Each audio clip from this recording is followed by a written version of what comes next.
بەناوی خوای بەخشندەی میهرەبان خوێندکارانی خۆشەویست سڵاوی خوای گەورەتان لێبێت. لە ڤیدیۆی ئەم جارەدا بابەتەکانی پەیوەست بە یونیتی حوتی کتێبی چالاکی باز دەکەین بە هیوای ئەوەی سوودی لێ ببینن. Activity 1 Vocabulary Words that often go together Collocations چالاکی یەک Vocabulary ئەو شانێک کە بە زۆری لەگەڵ یەکتر دێن یا لەگەڵ یەکتر بەکاردێن پێیان ئەوترێت collocations. A. Look at the two boxes and find words that often go together. سەیری دوو بۆکسەکە بکە و ئەو شانە بدۆزەرەوە کە لەگەڵ یەکتردا بەکاردێن. Draw lines to connect them. هێڵ بکێشە بۆ بێکۆبەستنەوەیان. بۆ نمونە وشەی یەکەمیان atmospheric لەگەڵ کام لە وشانەی خوارەوە دێت emissions. Atmospheric emissions واتە دەردراوە گازیەکانی بەرگەهەوا. Climate change گۆڕانی کەشوهەوا. Health care بایەخی تەندروستی یا چاودێری تەندروستی. Killer disease واتە نەخۆشیە کوشندەکان یا نەخۆشیە بکوژەکان. Technological solutions چارەسەرە تەکنۆلۆژیەکان. Top priority گرنگترین کاری لە پێشینە. Weapons of war چەکەکانی جەنگ. ئەمە بەشی A. بەشی B بەبزانین ئەم کۆڵۆکیشنانە چۆن لە ڕستەدا بەکاردێن. B. Use collocations from A to complete the following. کۆڵۆکیشنەکانی بەشی A بەکاربێنە بۆ تەواوکردنی ئەمانەی خوارەوە. Change their forms if necessary. و فۆرمەکانیشیان بگۆڕە ئەگەر پێویستی کرد. Number 1. Malaria is a dash that takes the lives of millions every year. مەلاریا چ جۆرە نەخۆشیەکە کە هەموو ساڵێ ژیانی ملیۆنان کەس لەناو دەبات. ئەڵێن Malaria is a killer disease. مەلاریا نەخۆشیەکی کوشندەیە، نەخۆشیەکی بکوژە کە هەموو ساڵێ ژیانی ملیۆنان کەس لەناو دەبات. Number 2. If we could have world peace, countries could stop spending so much on. ئەگەر توانی بامان ئاشتی جیهانی بەدەست بێنین، وڵاتان ئەیان توانی خەرجکردنی پارە لە چیا بوەستێنن؟ ئەڵێن countries could stop spending so much on weapons of war. ئەگەر توانی بامان ئاشتی جیهانی بەدەست بێنین، وڵاتان ئەیان توانی خەرجکردنی ئەو پارە زۆرە لە چەکەکانی جەنگ ڕابگرن بیوەستێنن واتانە هێڵن ئەو پارە زۆرە لە چەک سەرف بکرێت. Number 3. After the floods, there was very little proper, so a lot of people became ill. پاش لافاوەکان چ شتێکمان زۆر کەم بوو کە بووە هۆی ئەوەی خەڵکێکی زۆر نەخۆش بێت؟ ئەڵێن after the floods, there was very little proper health care. پاش لافاوەکان چاودێری تەندروستی شیاو زۆر کەم بوو بۆیە خەڵکێکی زۆر نەخۆش بوون. Number 4. For many years, factories were allowed to pollute freely. بۆ ماوەی چەندین ساڵ کارگەکان ڕێگەیان پێدرا سەربەستانە ژینگەپیس بکەن. And the dash were terrible. بۆیە چ شتێک زۆر ترسناک بوو؟ And the atmospheric emissions were terrible. دەردراوە گازیەکانی بەرگەهەوا ترسناک بوون. Number 5. Many scientists believe that very bad weather events show that has started. زۆربەی زاناکان باوەڕیان وایە کە ڕووداوەکانی کەشوهەوای زۆر ناخۆش ئەوەمان نیشان دەدەن کە چی دەستی پێکردووە؟ Climate change. واتە زۆربەی زاناکان باوەڕیان وایە کە ڕووداوەکانی کەشوهەوای زۆر ناخۆش ئەوەمان نیشان دەدەن کە گۆڕانی کەشوهەوا دەستی پێکردووە. Number 6. The two of every government should be to keep its people safe and healthy. دوو لە گرنگترین شتەکانی هەر حکوومەتێک چین کە پێویستە خەڵکەکەی بە سەلامەتی و تەندروستی بهێڵنەوە. ئەڵێن the two top priorities of every government should be to keep its people safe and healthy. دوو لە گرنگترین کارە لە پێشینەکانی هەر حکوومەتێک پێویستە خەڵکەکەیان بە سەلامەتی و تەندروستی بهێڵنەوە. Number 7. We need all kinds of, such as fuel cells, to help reduce global warming. پێویستمان بە چی هەیە بۆ کەمکردنەوەی گەرمبوونی جیهان؟ ئەڵێن we need all kinds of technological solutions such as fuel cells to help reduce global warming. پێویستمان بە هەموو جۆرەکانی چارەسەر تەکنۆلۆژیەکان هەیە وەکو سوتەمەنی کارەبایی بۆ یارمەتیدانی کەمکردنەوەی گەرمبوونی جیهان. Activity 2 Grammar Participle Clauses 1 چالاکی 2 پەیوەستە بە جۆری یەکەمی Participle Clause. Participle Clause چییە؟ Participle Clause نیمچەڕەستەیەکی ناسەربەخۆیە، دەکرێت ڕانەبردوو بێ، دەکرێت ڕابردوو بێ. Present Participle واتە کردار بە INGەوە و Past Participle واتە کردار بە EDەوە یاخود ئەو پاشگرانەی کە شێوەی سێمی کردار دروست دەکەن. ئێمە باز لە Present Participle دەکەین واتە کردار بە INGەوە. A. Give the speakers' names and countries and then form participles to report the A statements. ناوی قسەکەرەکان و وڵاتەکانیان بهێنە پاشان پارتیسپڵەکان فۆرم بکە بۆ گێڕانەوەی لێدوانەکانی بەشی A کارکتەرەکان. وەک لەوێنەکەدا دەرکەوتوو هەر کارکتەرێک دوو لێدوانی هەیە A و B. لەم چالەکێدا باز لە لێدوانەکانی بەشی A کارکتەرەکان دەکەین. بۆ نمونە کارکتەری یەکەمان کە بریتیە لە هاڕومی هۆندا from Japan لێدوانێکی هەیە ئەڵێ I'd like to make a suggestion. حەزەکەم پێشنیارێک بکەم.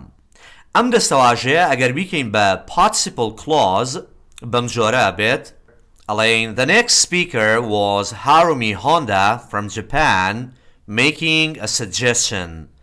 قسەکەرەکەی تر یا قسەکەرەکەی دواتر هاڕومی هۆندا بوو خەڵکی یابان کە پێشنیارێکیە کرد. دووەمیان جاک دۆسن بوو خەڵکی کانەدا. جاک ئەڵێ چی؟ ئەڵێ I support Harumi Honda. واتە من پاڵپشتی لە پێشنیارەکەی هاڕومی هۆندا ئەکەم. The following speaker was Jack Dawson from Canada supporting Harumi Honda. قسەکەری دواتر جاک دۆسن بوو خەڵکی کەنەدا کە پاڵپشتی پێشنیارەکەی هاڕومی هۆندایە کرد. Number 3. The speaker after that was Dmitry Stepashin from Russia disagreeing with the previous two speakers. قسەکەری دوای ئەوە دمیتری ستیپاشن بوو خەڵکی رووسیا کە ناکۆک بوو لەگەڵ دوو قسەکەرەکەی پێشوو. Number 4. The final speaker was Michel Barr from France making a request. قسەکەری کۆتایی میشێل با بوو خەڵکی فەڕەنسا کە داواکاریەکی پێشکەشە کرد. B.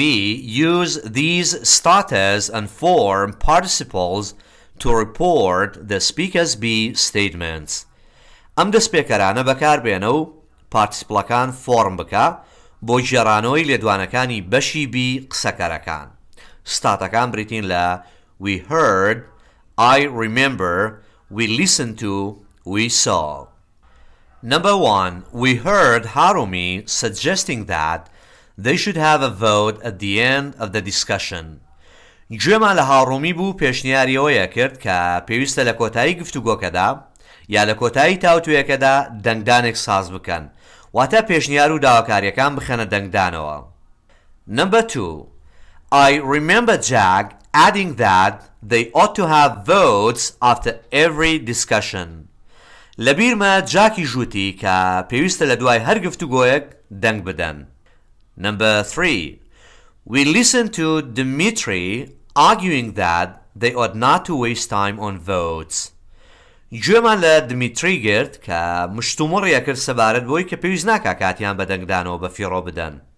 Number 4. We saw Michelle asking for an extra meeting about the Middle East. میشێڵمان بینی داوای کۆبوونەوەی زیاتریە کرد سەبارەت بە ڕۆژهەڵاتی ناوەڕاست. Activity 3. Grammar Verb plus infinitive Verb plus ing form. چالاکی سێ پەیوەندی بەو کردارانەوە هەیە کە بەدوایاندا infinitive واتە to plus base دێ یاخود ئەو کردارانی کە بەدوایاندا ing form دێ Verb ing.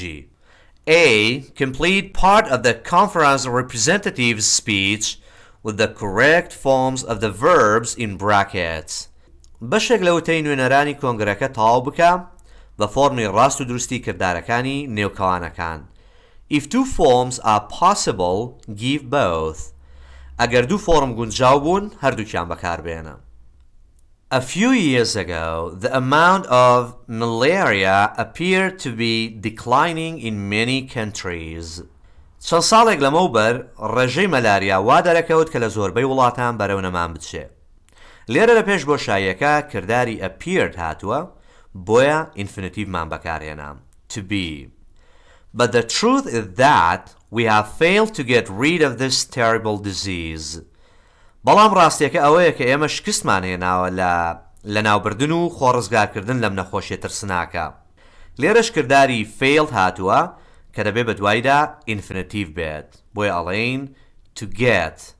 Despite all the work that has been done and is being done, سەرەڕای هەموو ئەو کارەی کە ئەنجام دراوە و ئەنجامەدرێت, the numbers of malaria cases have started to rise or rising around the world, and this is very bad news. ژمارەی حاڵەتەکانی توشبوون بە مەلاریا دەستی کردووە بە بەرزبوونەوە لە جیهاندا. ئەمە شەواڵێکی زۆر ناخۆشە.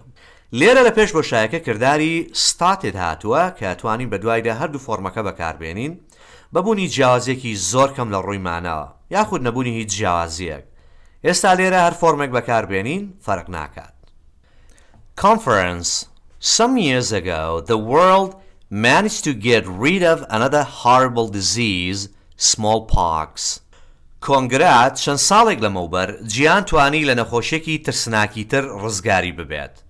ئەویش نەخۆشی smallpoxە کە بە کوردی پێیاڵێن نەخۆشی ئاوڵا کە نەخۆشیەکە کەسی توش بوو تای لێدێ و پەڵە و بڵۆک لەسەر پێستی بەدەردەکەون و زۆر جاریش دەبێتەوەی مردنی کەسی توش بوو. دیارەم نەخۆشیە لە کۆندا هەبووە. لێرەش فۆرمی ئینفینیتیڤمان بەکارهێنات چکە لە پێش بۆشایەکە کردداری managed هاتووە. Now, if you all decided to act together again, I believe that we could do the same with malaria. ئێستا ئەگەر هەمومان بڕیارماندا بایە جارێکی تر بێکەوە بەکارەکە هەڵبسین، باوەڕم وایە کە ئەمانتوانی هەمان شت بکەین لەگەڵ نەخۆشی مەلاریا. واتە ئەمانتوانی لە نەخۆشی مەلاریاش ڕزگارمان بێت. لەبەرەوەی کردداری decided هاتووە بۆیە لێرەش ئینفینیتیڤمان بەکارهێنا to act. Of course, that would mean spending a lot of money. بەدڵنیاییەوە ئەوە پێویستی بە خەرجکردنی پارەیەکی زۆرە بوو. لێرە لە پێش بۆشایەکە کردداری mean هاتووە کە بە دوایدا هەردوو فۆرمەکە دێن بەڵام بەبوونی جیاوازیەکی زۆر لە ڕووی ماناوە. ئێمە لێرەدا verb ing-مان بەکارهێنا چکە باز لە کارێکی پێویست و زەرور دەکا. واتە پێویست بوو پارەیەکی زۆر سەرف بکەین. جگەلەوەش ئەگەر mean بەم جۆرە هات that means, that would mean, it means ئەوە لەم حاڵەتەدا verb ing بەکاردێنین. But please stop to consider for a minute. بەڵام تکایە بۆ ماوەی خولەکێک بوەستن و لێی ورد ببنەوە یا بە وردی بیری لێ بکەنەوە. لە پێش بۆشایەکە کردداری stopمانەیە کە هەردوو فۆرمەکە وەردەگرێم بەڵام بەبوونی جیاوازێکی زۆر لە ڕووی ماناوە. لەگەڵ ئەم کۆنتێکستە ئینفینیتیڤ گونجاوە چکە ئەگەر verb ing بەکاربێنین مانای ڕستەکە تێک دەچێت. ئێمە ئەڵێین بۆ خولەکێک بوەستن و بە وردی بیری لێ بکەنەوە بەڵام ئەگەر verb ing بەکاربێنین ماناکەی بەم جۆرە ئەبێ تکایە بۆ خولەکێک واز لە بیرکردنەوە بێنن نەک بوەستن و بیری لێ بکەنەوە. ئەمەش نەگونجاو بۆ ئەم دەقا. What it would mean if you succeeded in ending this disease. چ بایەخێکیە بوو ئەگەر سەرکەوتوو باین لە کۆتایهێنان بەم نەخۆشیە. لە پێش بۆشایەکە گرەی succeeded in هاتووە کە دەبێ بە دوایدا verb ing بێت. Millions of people, many of them children, would no longer continue to have or having their lives destroyed by it. ملیۆنان کەس کە زۆربیان مناڵن چیتر بەردەوام نابوون لەوەی کە ژیانیان بەهۆی ئەم نەخۆشیەوە وێران بێت. لێرەش کردداری continue هاتووە کە هەردوو فۆرمەکە وەردەگرێ بەبوونی جیاوازێکی کەم یا نەبوونی جیاوازی لە ڕووی ماناوە. بۆیە هەر فۆرمێکیان بەکاربێنی تەواوە. Children would stop dying in the large numbers that they do today. ئەگەر سەرکەوتوو باین مناڵان کۆتاییان بە مردن ئەهێنا یاخود چیتر نەئەمردن بەو ڕێژە زۆرەی کە لە ئێستادا هەیە. لێرەش جارێکی تر کردداری ستۆپ هاتووە کە هەردوو فۆرمەکە وەردەگرێت بە بوونی جیاوازیەکی زۆر لە ڕووی ماناوە. ئەم جارە ڤێربایەنجی بەکاردێنین بۆ تەواوکردنی مانای ڕستەکە. ئەگەر لێرە ئینفینیتیڤ بەکاربێنین ڕستەکە زۆر بێمانا ئەبێ. ئەو کاتە ماناکەی بەم جۆرە ئەبوو مناڵان ئەوەستان بۆ ئەوەی بمرن. ئەمەش لە ڕووی ماناوە نەگونجاوە. All these people would go on living and they would have productive lives instead. ئەوسا هەموو ئەم کەسانە درێژەیان بە ژیانیانەدا لە بریەوە ژیانێکی بەرهەمداریانە بوو. لێرە کردداری گۆنمان هەیە کە هەردوو فۆرمەکە وەردەگرێت بە بوونی جیاوازێکی زۆر لە ڕووی ماناوە. ئێمە ڤێربایەنجیمان بەکارێنا چونکە بەردەوام بوونە لەسەر هەمان ڕەوت لەسەر هەمان کار لە کارێکەوە نەچوین بۆ کارێکی تر. How would we do this? چۆن ئەم کارەمانە کرد؟ I believe the UN's World Health Organization would need to lead the fight. باوەڕم وایە ڕێکخراوی تەندروستی جیهانی نەتەوە یەکگرتووەکان پێویستێکە ڕابەرایەتی جەنگەکە بکات. واتە جەنگی دژ بەم نەخۆشیە. کردداری نیت هاتووە بۆیە فۆرمی ئینفینیتیڤمان بەکارهێنا to lead. And first, we would have to keep looking for good, cheap cures for even the worst forms of the disease. سەرەتا پێویست بوو بەردەوام بین لە گەڕان بە دوای چارەسەری باش و هەرزان تەنانەت بۆ خراپترین فۆرمەکانی نەخۆشی. لێرەش کردداری کیپ هاتووە بۆیە ڤێربایەنجیمان بەکارهێنام. From there, we would then go on to find ways of preventing the disease. لەوێشەوە بەردەوامە بووین بۆ دۆزینەوەی ڕێگاکانی نەهێشتن و ڕێگریکردن لە نەخۆشیەکە. لێرەش جارێکی تر کردداری گۆن هاتووە کە وتمان هەردوو فۆرمەکە وەردەگرێت بە بوونی جیاوازێکی زۆر لە ڕووی ماناوە. لێرە ئینفینیتیڤمان بەکارهێنا چونکە لە کارێکەوە ئەچینە سەر کارێکی تر لە گەڕان بە دوای چارەسەری باش و هەرزانەوە بۆ دۆزینەوەی ڕێگاکانی ڕێگریکردن لە نەخۆشیەکە.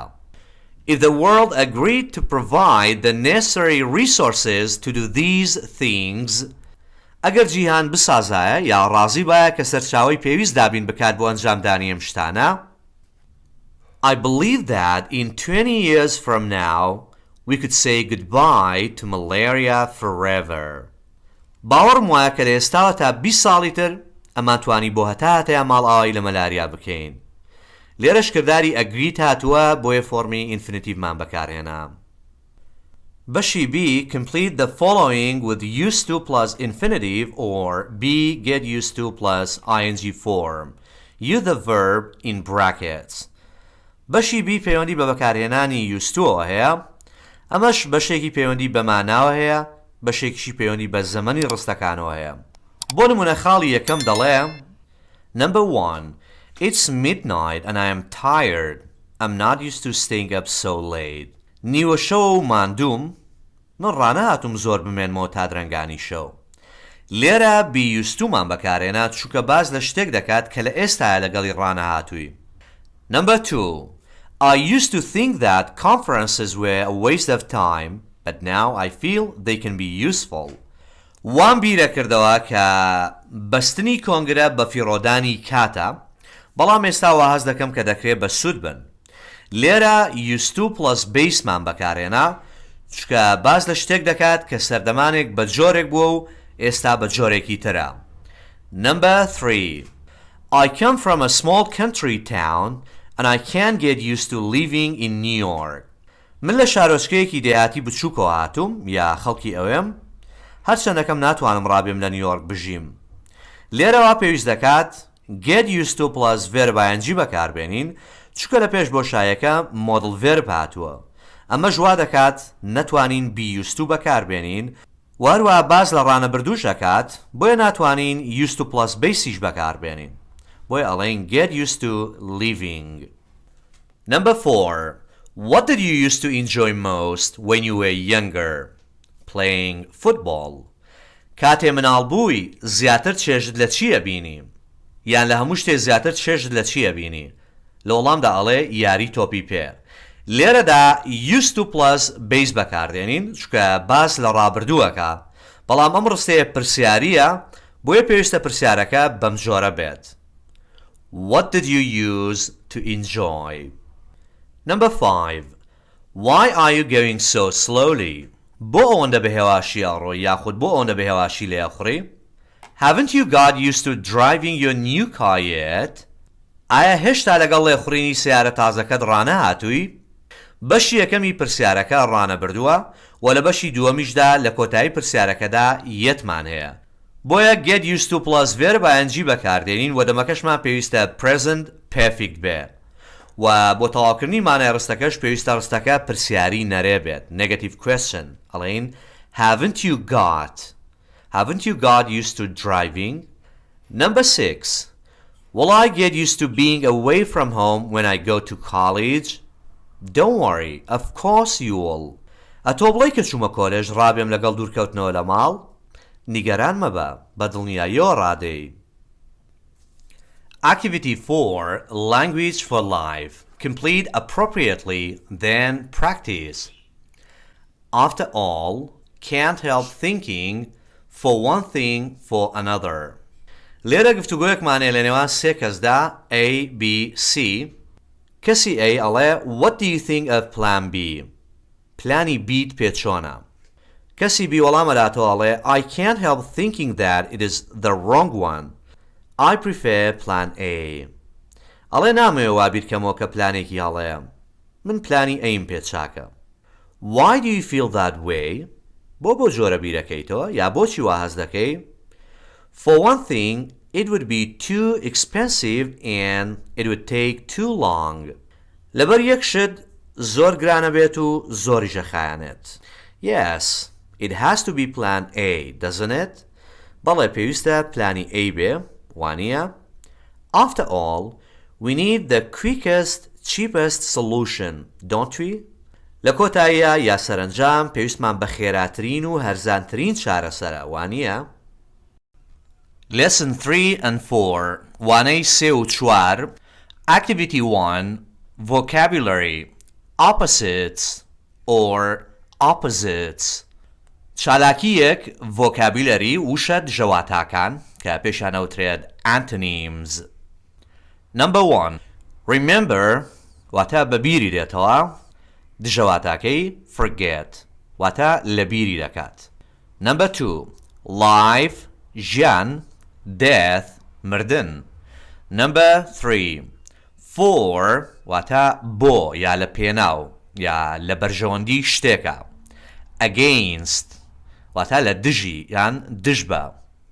Number 4. Leaving جێشتن arriving گەیشتن. Number 5. Peace ئاشتی war شەڕ. Number 6. Loudly واتە بەدەنگی بەرز quietly بەهێمنی. Number 7. Created واتە دروستی کرد destroyed واتە تێکیدا وێرانی کرد. ئەموو شانە وەکو ئاوەڵناویش دەتوانین بەکاربێنین وەکو ئاوەڵناو created واتە دروستکراو destroyed واتە تێکدراو یا وێرانکراو. Number 8. Dead مردوو دژەواتاکەی alive واتە زیندوو. B. Use pairs of opposites from A to complete the following. Change forms if necessary. جودوشە دژەواتاکانی بەشی ئەی بەکاربێنە بۆ تەواوکردنی ئەمانەی خوارەوە. فۆرمەکانیش بگۆڕە ئەگەر پێویستی کرد. Number 1. About 40 million people died in the last World War. نزیکەی 40 ملیۆن کەس لە جەنگی جیهانی کۆتاییدا مردن. Before peace returned after 6 long years. بەرلەوەی ئاشتی بگەڕێتەوە پاش 6 ساڵی دوور و درێژ. بۆشایی یەکەم war بۆشایی دووەم peace. Number 2. Modern technology has destroyed many old ways of doing things. تەکنۆلۆژیای سەردەم چەندین ڕێگای کۆنی ئەنجامدانی شتەکانی لەناو بردن. But it is also creating many new ones. بەڵام چەندین ڕێگای تازەشی دروست کردووە. بەشی یەکەم destroyed بەشی دووەم creating. بەشی یەکەم شێوەی سێمی کردارمان بەکارهێنا چکە لە پێش بۆشایەکە has هاتووە و لە بەشی دووەمدا لە پێش بۆشایەکە کرداری بیمان هەیە is بۆیە ing فۆرممان بەکارهێنا. Number 3. The train arrived at 12:03. شەمە دەفەرەکە کاتژمێر 12:03 گەیشت. We got on, سەرکەوتین, and then it left a minute later. پاشان خولەکێک دواتر ڕۆیشت. We were on our way. Number 4. A lot of people are for the idea of a new factory. خەڵکانێکی زۆر لەگەڵ بیرۆکەی کارگە تازەکەن.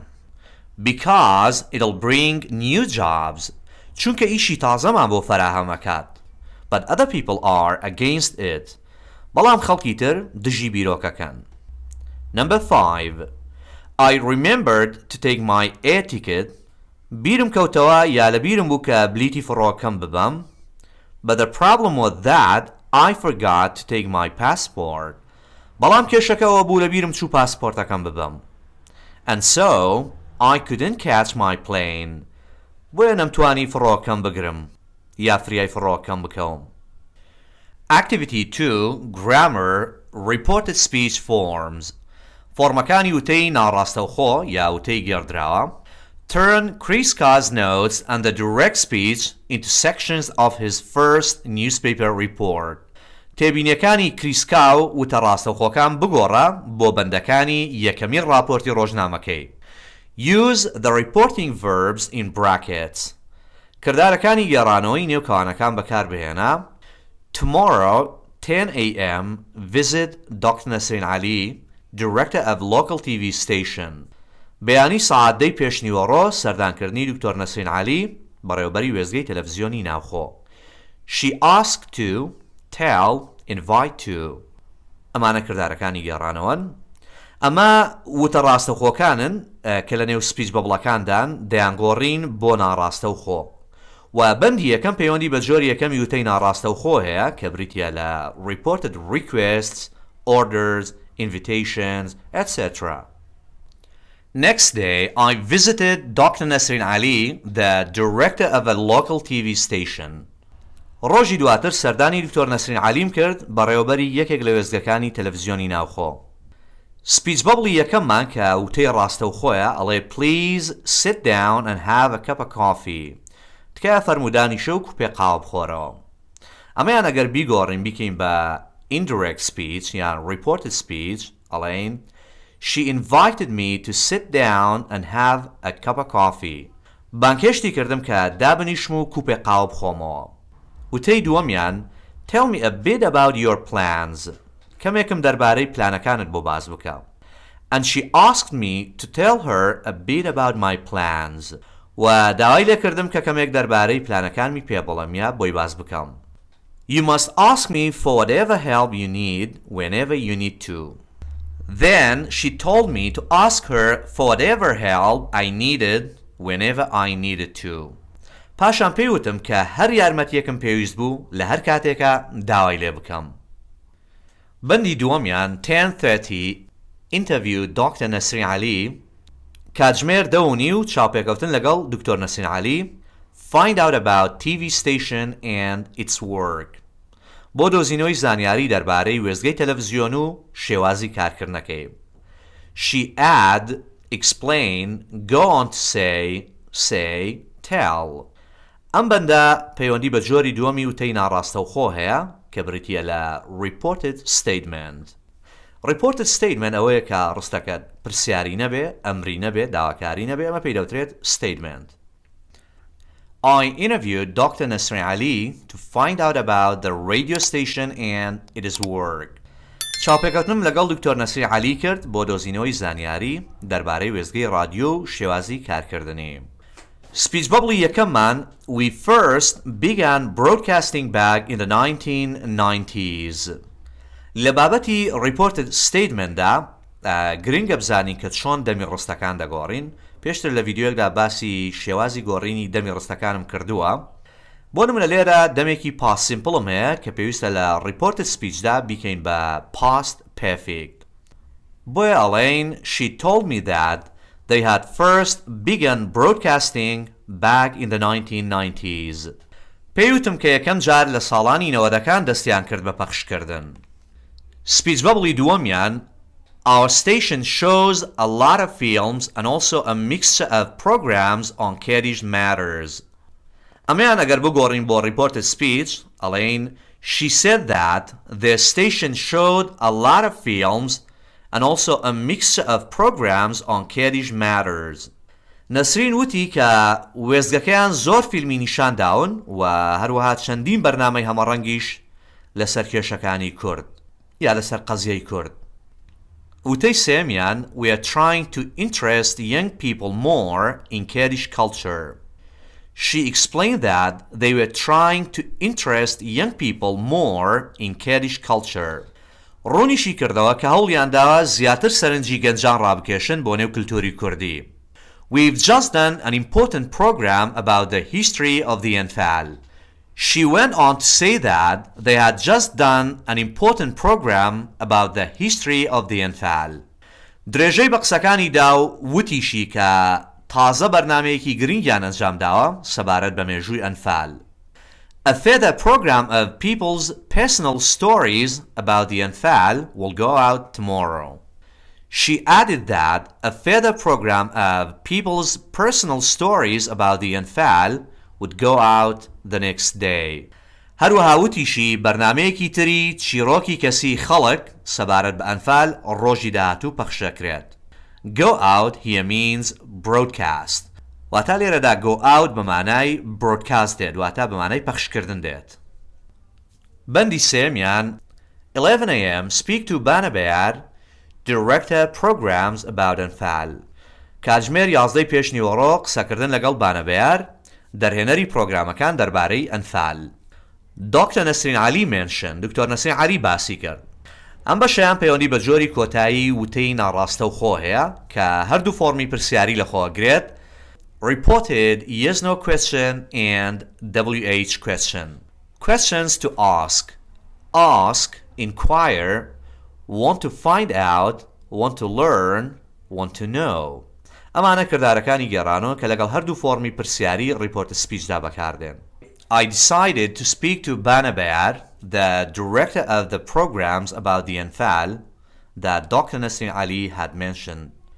بڕیارم دا قسە لەگەڵ بانەبەیار بکەم بەڕێوەبەری پرۆگرامەکان دەربارەی ئەنفال کە دکتۆر نەسرین عەلی ناوی برد و باسی کرد.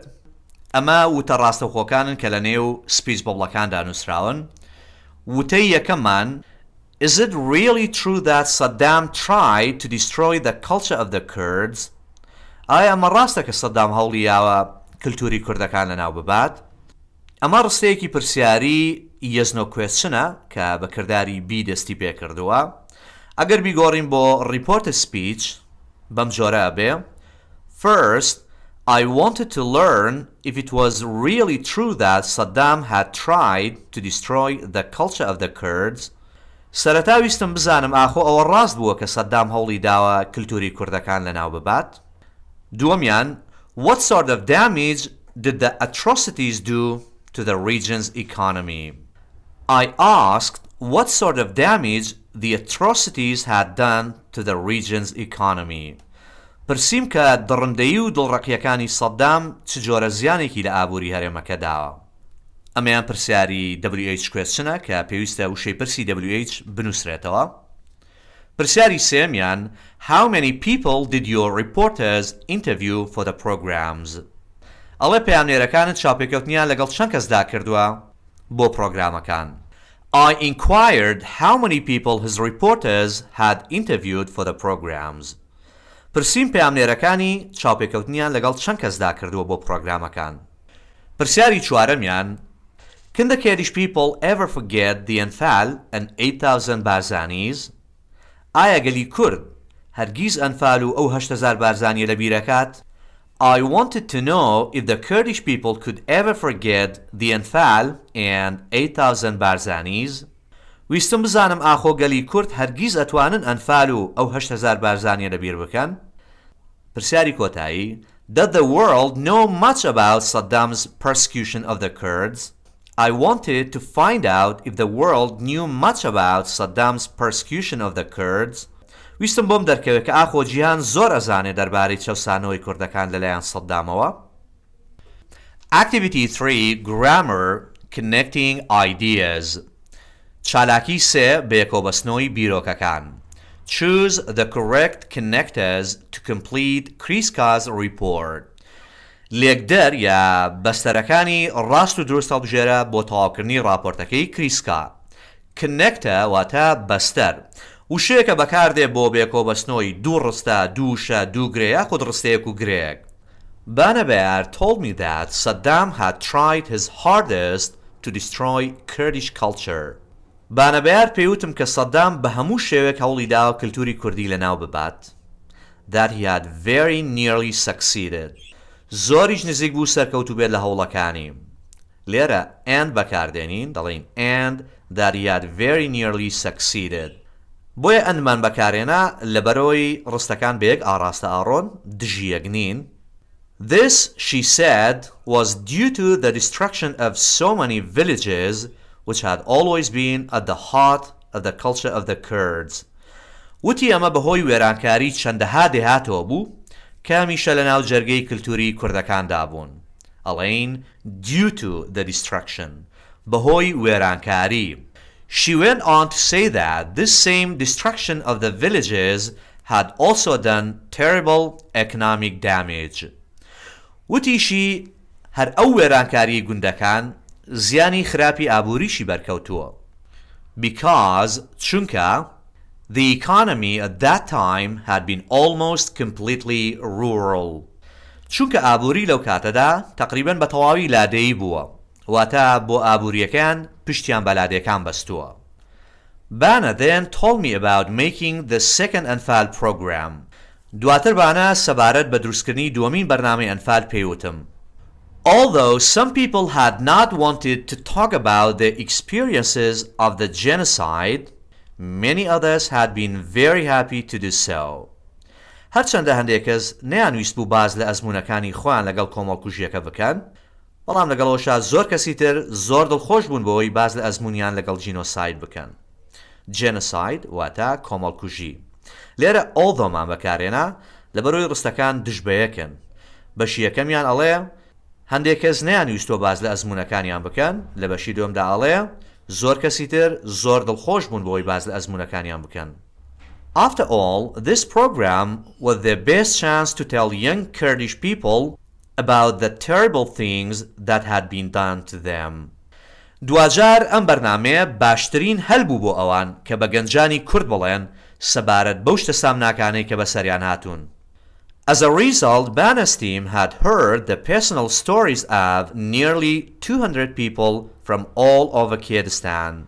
لە ئەنجامدا تیمەکەی بانە گوێبیستی چیرۆکی کەسی نزیکەی 200 کەس بوون لە سەرانسەری کوردستان. Finally, Bana told me that the world outside Kurdistan knew far too little about the Anfal. لە کۆتاییدا بانە پێیوتم کە جیهانی دەرەوەی کوردستان زۆر کەمیان زانیوە دەربارەی ئەنفال. And so, she hoped that the two Anfal programs would be seen on international TV. بۆیە هیوای وابوو کە دوو پرۆگرامەکەی ئەنفال لە تەلەڤیزیۆنی نێودەوڵەتی ببینرێن. In order to help people everywhere understand the Kurdish situation better. بۆ یارمەتی خەڵک بدەن لە هەموو شوێنێک باشتر لە بارودۆخی کوردی تێبگەن. Activity 4 Grammar Participle Clauses 2 چالاکی 4 بابەتێکی گرامەریە پەیوەندی بە جۆری دووەمی Participle Clauseەوە هەیە کە بریتیە لە Conjunction plus Present Participle واتە ئەمرازی لێکدار لەگەڵ ing form. Complete the comments on Kriska's trip to Kurdistan. لێدوانەکان تەواو بکە سەبارەت بە گەشتەکەی کریس بۆ کوردستان. Choose from the following words and form participles from the verbs in brackets.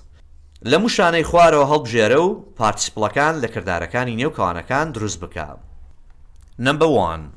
Before traveling to Kurdistan, بەر لە گەشتکردنی بۆ کوردستان, Chris read as much as he could about recent economic development there. Chris ئەوەندەی لە توانایە بوو دەربارەی پێشکەوتنی ئابووری تازەی ئەوەی خوێندەوە. Number 2. خاڵی دووەمیان کردداری flyمان هەیە ئەیکەین بە present participle ئەبێ بە flying و ئەتوانی هەر یەکێک لە کنجەنکشنەکانی while یاخود when بەکاربێنین. ئەڵێن while flying to Erbil یاخود when flying to Erbil لە کاتی فڕینی بۆ هەولێر یان لە کاتێکا بەرەو هەولێرە فڕی بە فڕۆکە Chris started thinking about his first report from Kurdistan. Chris دەستی کرد بە بیرکردنەوە سەبارەت بە یەکەمین راپۆرتی لە کوردستان. Number 3. بۆ خاڵی سێم on بەکاردێنین ئەڵێین On arriving in Erbil پاش گەیشتنی بە شاری هەولێر he immediately contacted his old friend museum director Dr. Haval Sherzad. دەست بەجێ پەیوەندی بە هاوڕێکۆنەکەیەوە کرد بەڕێوەبەری مۆزەخانە دکتۆر هەڤاڵ شێرزاد. Number 4.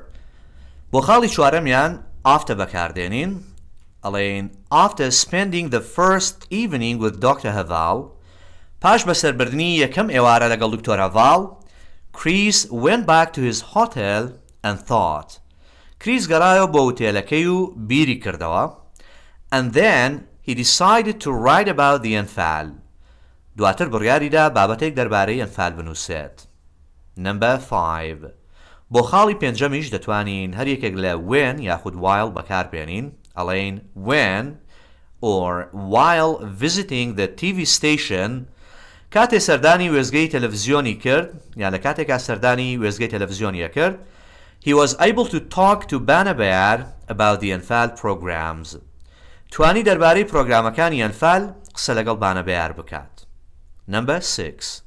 بۆ خاڵی شەشەمیش on بەکاردێنین ئەڵێین on seeing the 2 programs about the genocide پاش بینینی دوو پرۆگرامەکە سەبارەت بە جینۆساید سەبارەت بە کۆمەڵکوژیەکە he immediately decided that they should be shown internationally. دەست بەجێ یاخود گەرما و گەرم بڕیاریدا کە پێویستە ئەو دوو پرۆگرامە لەسەر ئاستی نێودەوڵەتی پێشان بدرێن. Number 7. خاڵی کۆتایی since بەکاردێنین since starting this work to help the Kurds هەر لە سەرەتای دەستپێکردنی ئەم کارەوە بۆ یارمەتیدانی کورد واتە لەو کاتەوەی کە دەستی کردەوە بەم کارە بۆ یارمەتیدانی کورد he has also decided to write a book about the ئەنفال. هەروە بڕیاریشی داوە کتێبێک بنووسێت دەربارەی ئەنفال. Language Focus. Activity 1. Unit Language Review. A. Complete part of the conversation with the correct forms of the verbs in brackets. بەشی گفتوگۆکە تەواو بکە بە فۆرمی ڕاست و دروستی کردارەکانی نێوکەوانەکان. If 2 forms are possible, give both. ئەگەر دوو فۆرم گونجاو بوون هەردووکیان بەکاربێنە. ئەم چالاکیەش پەیوەندی بە بابەتی infinitive and ing فۆرمەوە هەیە و بەشێکیشی پەیوەندی بە بابەتی used to هەیە. Kriska is visiting a New York publishing company to discuss his proposal for a book about the Kurdish ئەنفال. کریسکا سەردانی کۆمپانیایەکی چاپ و بڵاوکردنەوەی نیویۆرک دەکات بۆ تاوتوێکردنی داواکاریەکەی بۆ کتێبێک سەبارەت بە ئەنفالی کورد. He is talking with the publishing manager Liz Ramirez. لەگەڵ بەڕێوەبەری چاپەمەنیەکە قسەکە کە ناوی لیز راميريزە. لیز ئەڵێ Well, my advisors and I all enjoyed reading your reports and your proposal. ئەڵێ من و ڕاوێژکارەکانم هەمومان چێژمان لە خوێندنەوەی راپۆرتەکانت و پێشنیارەکەت وەرگرت. لێرە لە پێش بۆشاییەکە کردداری ئینجۆی هاتووە بۆیە پێویستە بە دواییدا verb ing بێت. And we'd like to publish the book. و حەزەکەین کتێبەکە بڵاو بکەینەوە. لێرەش لە پێش بۆشاییەکە would like هاتووە کە پێویستە بە دواییدا infinitive بێت. کریس ئەڵێ Great! Well, I can start to work or working on it tomorrow.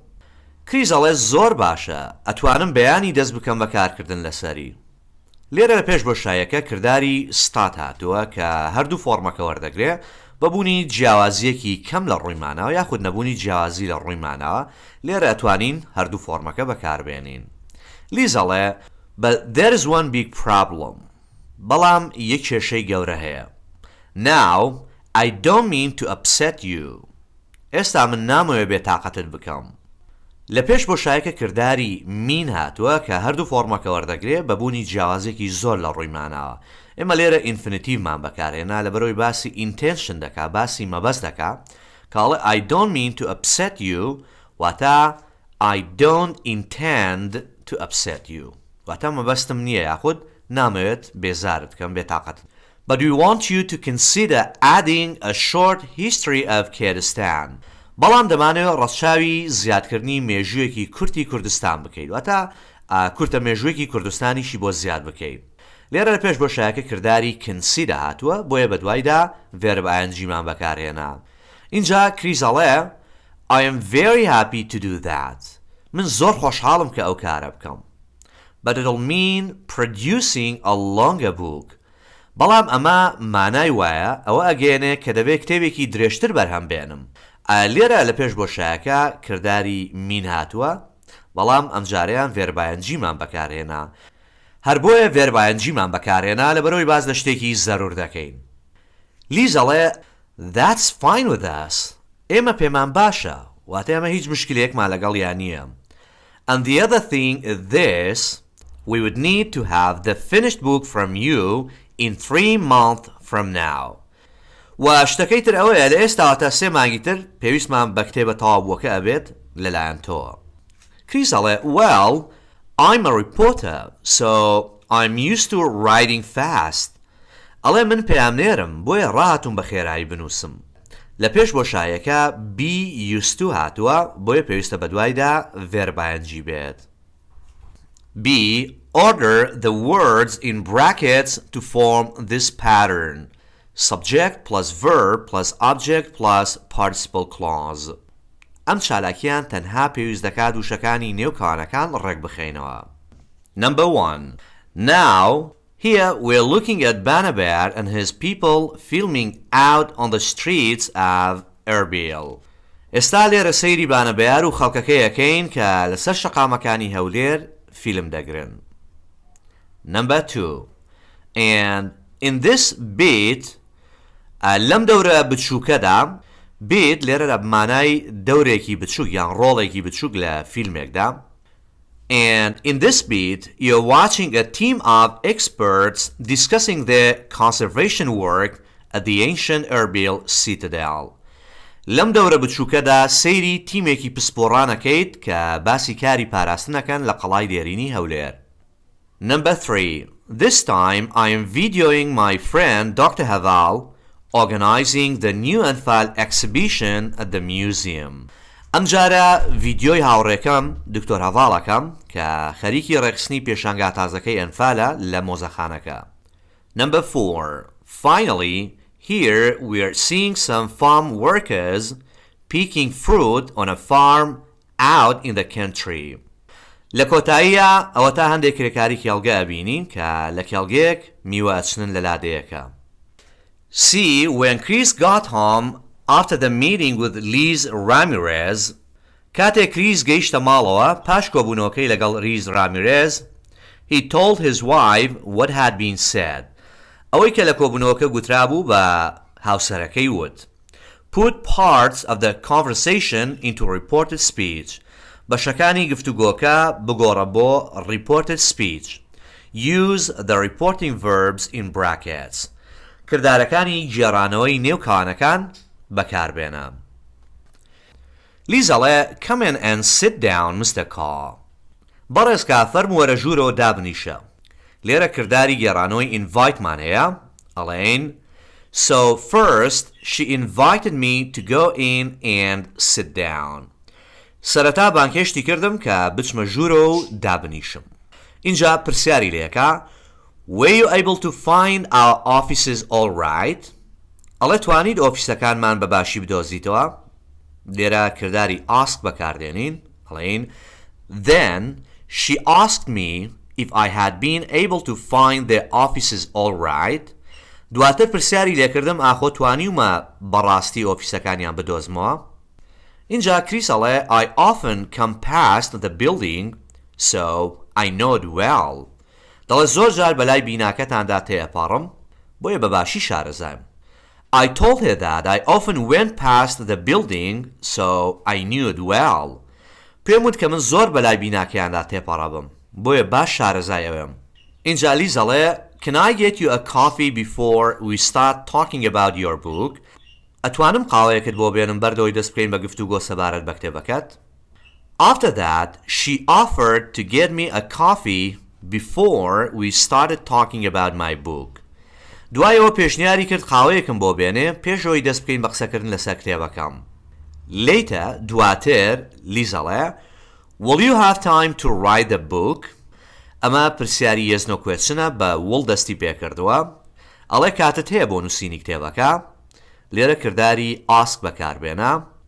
Later, she asked if I would have time to write the book. دواتر پرسی کە ئاخۆ کاتم هەیە بۆ نووسینی کتێبەکە. Chris, don't worry about that. I'm sure I can make enough time to write my first book. نیگەرانی ئەوە مەبە. دڵنیام ئەتوانم کاتی تەواو تەرخان بکەم بۆ نووسینی یەکەمین کتێبم. I told her not to worry about that. پێم وت کە نیگەرانی ئەوە نەبێت. And I said I was sure I could make enough time to write my first book. وتم دڵنیام ئەتوانم کاتی پێویست تەرخان بکەم بۆ نووسینی یەکەم کتێبم. Why does Kurdistan interest you so much? بۆچی کوردستان ئەوەنە سەرنجی تۆ ڕاکێشێ؟ Then she wanted to know why Kurdistan interested me so much. پاشان ویستی بزانێ بۆچی کوردستان ئەوەندە سەرنجی ڕاکێشاوم. I'm very interested in the people and their culture. من زۆر حەزم بە خەڵکەکەی و بە کلتورەکەی دێت. کردداری explain بەکاربێنە. And I explained that I was very interested in the people who lived and worked there. منیش بۆم ڕوون کردەوە کە من زۆر حەزم لەو کەسانە بوو کە لەوێ ئەژیان و لەوێ کاریانە کرد. D. Complete the story of the book's development. Choose from the following words and form participles from the verbs in brackets. ئەم چارەکێشیان پەیوەندی بە conjunctions plus participle clause هەیە. Number 1. خاڵی یەکەمیان شیکار کراوە. On leaving Liz Ramirez, پاش جێهێشتنی Liz Ramirez, Chris immediately called his wife to tell her about the meeting. Chris دەست بەجێ پەیوەندی بە هاوسەرەکەیەوە کرد بۆ ئەوی باسی کۆبوونەوەکەی بۆ بکات. Number 2. He stopped at the library to borrow some books on Kurdistan. لە کتێبخانەکە وەستا بۆ ئەوەی هەندێک کتێب وەربگرێت دەربارەی کوردستان. لێرە ئەتوانین هەم while بەکاربێنین هەم when بەکاربێنین. ئەڵێین while or when traveling home by bus. لە کاتێکە بەرەو ماڵەوە گەشتیە کرد بە پاس. Number 3.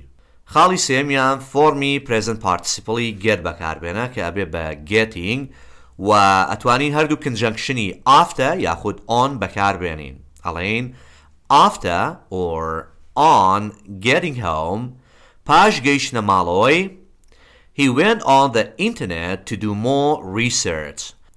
چووە خەت یاخود چووە سەرخەتی ئینتەرنێت بۆ توێژینەوەی زیاتر. Number 4. Several days later, چەند ڕۆژێک دواتر, he carefully read all his notes again. جارێکی تر بە وریاییەوە هەموو تێبینەکانی خوێندنەوە. لێرە before بەکاردێنین. Before starting work on writing the book. بەر لەوەی دەست بکا بەکارکردن لەسەر نووسینی کتێبەکە. Number 5. لێرەش ئەتوانین when یاخود while بەکاربێنین. ئەڵێین when writing or while writing the book. لە کاتی نووسینی کتێبەکەدا یان کاتێک کتێبەکەی ئەنووسی he sometimes emailed his Kurdish friends for more information. هەندێک جار ئیمەیلی بۆ هاوڕێ کوردەکانی ئەنارد بۆ زانیاری زیاتر. Number 6.